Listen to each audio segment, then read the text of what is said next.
Assalamualaikum warahmatullahi wabarakatuh. Bismillah, ketemu lagi sahabat sama saya Bang Ahmad.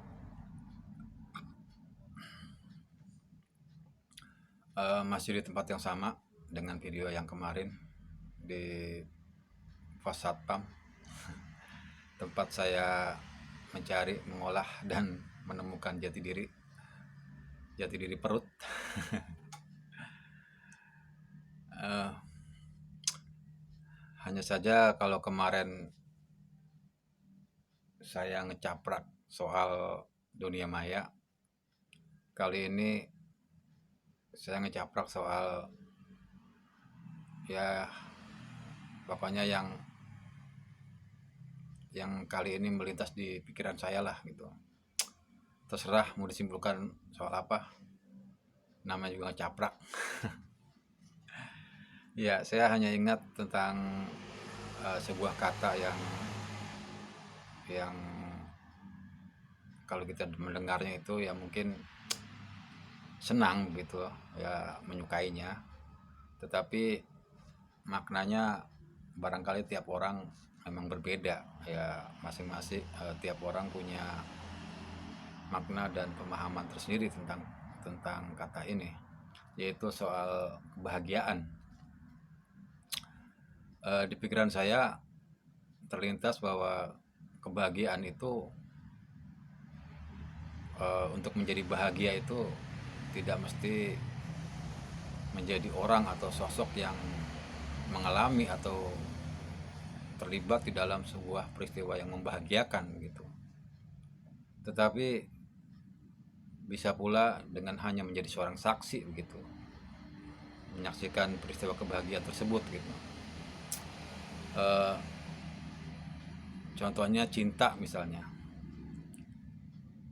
Kata orang kan kalau mencintai itu tidak mesti memiliki begitu kan.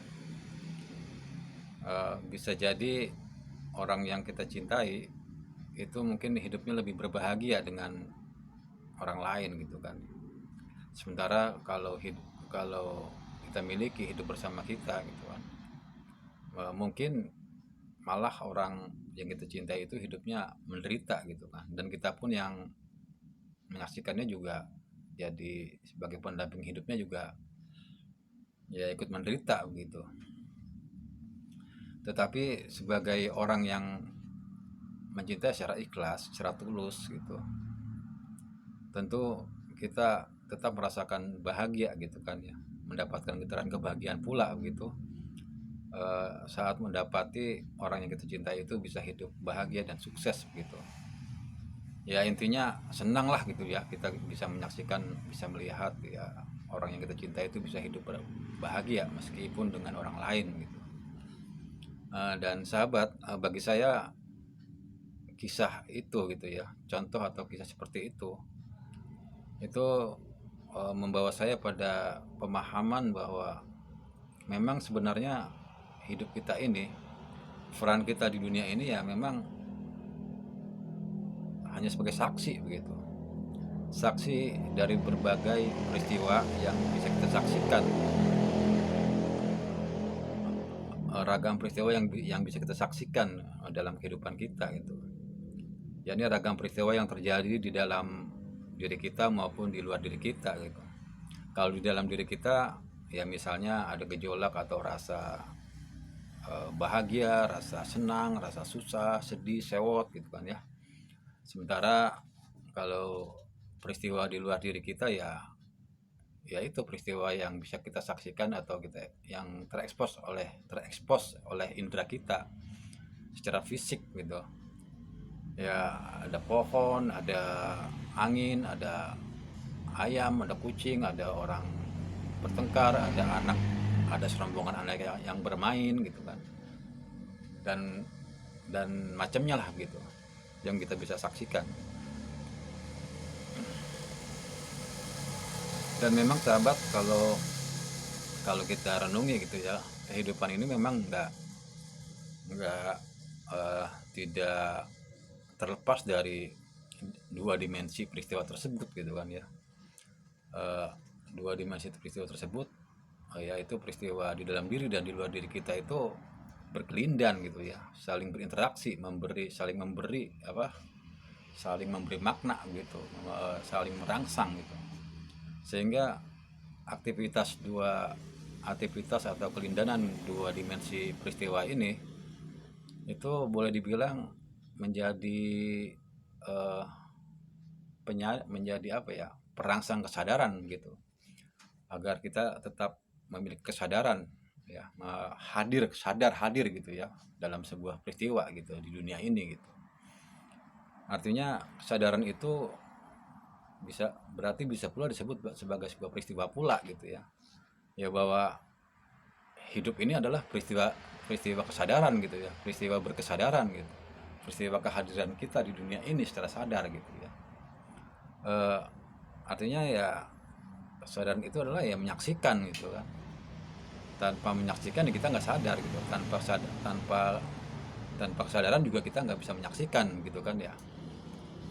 Makanya kemudian eh, agama gitu ya, Islam misalnya mewajibkan pemeluknya agar bersaksi gitu, secara sadar untuk bersaksi, bersyahadat gitu ya, membaca 2 kalimat syahadat, asyhadu alla ilaha illallah wa asyhadu anna muhammadar rasulullah, bahwa saya bersaksi tiada Tuhan selain Allah dan Nabi Muhammad adalah utusannya.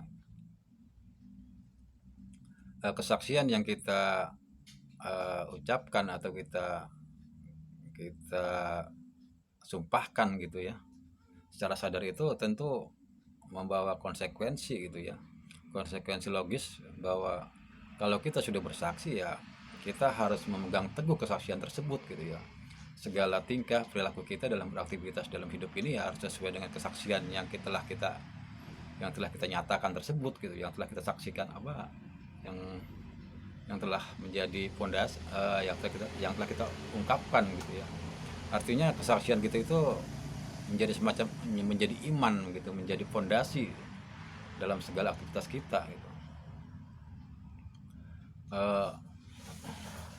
Ya misalnya kalau kita diajarkan atau Allah melarang kita untuk korupsi, ya tentu kita harus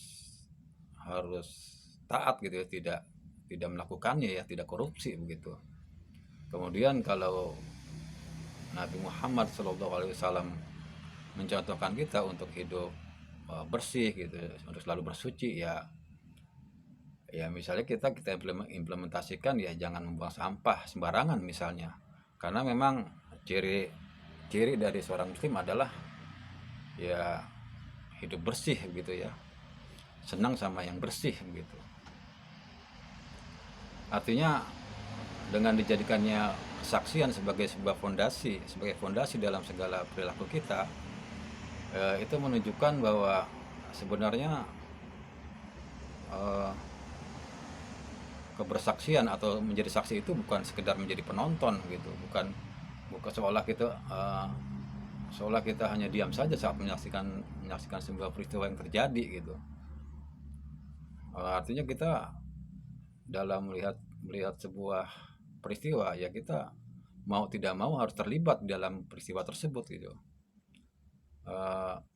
Karena apa? Karena kita memang punya pikiran dan perasaan yang mau tidak mau harus terlibat gitu. Misal jika kita melihat sebuah kecelakaan lalu lintas ya, tentu kita akan dengan otomatis refleks gitu ya, melihat ada seorang korban yang tertabrak motor misalnya, tentu dengan kita minimal kita ya di situ akan merasa kaget gitu ya. Dan kekagetan itu sebenarnya sudah merupakan sebuah bentuk keterlibatan gitu. Artinya kita sudah menjadi bagian dari peristiwa tersebut gitu. Artinya kita sudah ada reaksi gitu kan ya. Lalu kemudian saat kita kaget ya tentu kita akan melihat si korban itu ya luka gitu kan, dan kita akan merasa ada rasa simpati, rasa kasihan gitu kan ya. Lalu kita mendoakannya gitu ya. Berarti juga doa itu pun adalah sebuah bentuk keterlibatan kita terhadap peristiwa tersebut gitu ya. Sebuah bentuk keterlibatan yang lebih lanjut gitu ya. Tentu kalau kita ingin lebih mengekspresikan rasa kasihan, rasa simpati kita terhadap si korban ya, bisa jadi kita akan menolongnya gitu ya, memapahnya atau membopongnya ke pinggir jalan gitu, atau minimal juga menuntun motor yang jatuh ke pinggir jalan gitu ya. Eh, Artinya di sini juga bisa kita renungkan bahwa kualitas dari keterlibatan kita, kualitas dari kesaksian kita gitu ya, itu sangat ditentukan oleh seberapa besar kadar yang bisa kita sumbangkan atau kontribusi kita terhadap eh, peristiwa tersebut gitu ya. Dalam sebuah keterlibatan dalam sebuah peristiwa begitu, itu sangat menentukan kadar kualitas kita gitu ya. Eh, Seperti misalnya seorang bapak ya, kalau dalam Islam itu kan diajarkan ada sebuah dogma ya, dogma yang sangat rasional bahwa manusia itu, tugas manusia di dunia ini adalah sebagai pemimpin gitu ya. Bagi saya pemimpin itu ya adalah saksi gitu ya, saksi yang menyaksikan ragam peristiwa yang menjadi amanahnya, yang menjadi tanggung jawabnya sebagai seorang pemimpin gitu. Seorang bapak misalnya sebagai pemimpin keluarga, maka ya tentu dia menyaksikan berbagai macam peristiwa ya, segala peristiwa yang ada di dalam rumah tangga yang dia pimpin gitu.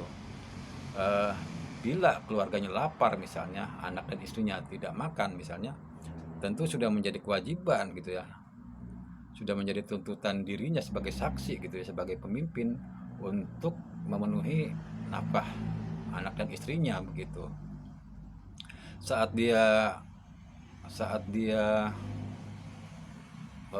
menjuangi atau mencari uang untuk menafkahi keluarganya, kemudian dia membawa hasilnya pulang ke rumah gitu ya, kemudian keluarganya bisa makan dengan lahap dan dengan senang gitu ya, sampai kenyang gitu ya, betapa itu menjadi sebuah kebahagiaan gitu ya, menjadi sebuah nilai yang pantas dia rasakan sebagai bentuk kebahagiaan, kesenangan gitu ya. Meskipun mungkin sang bapak atau sang pemimpin itu sesungguhnya dia lapar gitu, karena uang yang dihasilkan itu hanya untuk makan keluarganya begitu. Tetapi rasa laparnya itu kemudian seolah menjadi terbayar lunas gitu dengan rasa bahagia yang bisa dia yang bisa dia rasakan gitu ya. Jadi ya begitulah kawan, sahabat ya, bahwa untuk menjadi bahagia itu memang kita uh, akan bahagia, kita menjadi saksi yang bahagia, ikut bahagia bila kita tentu sudah menjuangi peristiwa yang kita saksikan gitu ya. Pesan saya intinya adalah bahwa uh, bahwa kualitas kualitas kesaksian kita dalam hidup ini, kualitas kepemimpinan kita dalam hidup ini tentu sangat dipengaruhi, sangat ditentukan oleh seberapa besar kadar atau totalitas diri kita dalam menjuangi peristiwa, atau dalam uh, seberapa besar keterlibatan kita di dalam sebuah peristiwa yang dapat kita saksikan gitu. Uh, Ya apakah kita sekedar hanya menyaksikan begitu saja gitu kan, hanya sekedar tahu, hanya memandang sebagai sebuah peristiwa sebagai sebuah berita saja gitu, sebagai tontonan gitu ya, tanpa ada keterlibatan apapun yang lebih berkualitas gitu. Ya minimal dengan doa kita bisa terlibat di dalam sebuah peristiwa gitu kan, atau kemudian memberi kontribusi nyata gitu di dalam peristiwa tersebut gitu ya.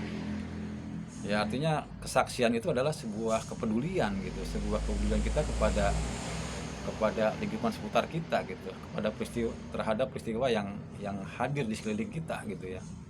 Sehingga nanti keterlibatan kita, kepedulian kita pada lingkungan tersebut itu akan menjadi sebuah nilai kebahagiaan gitu.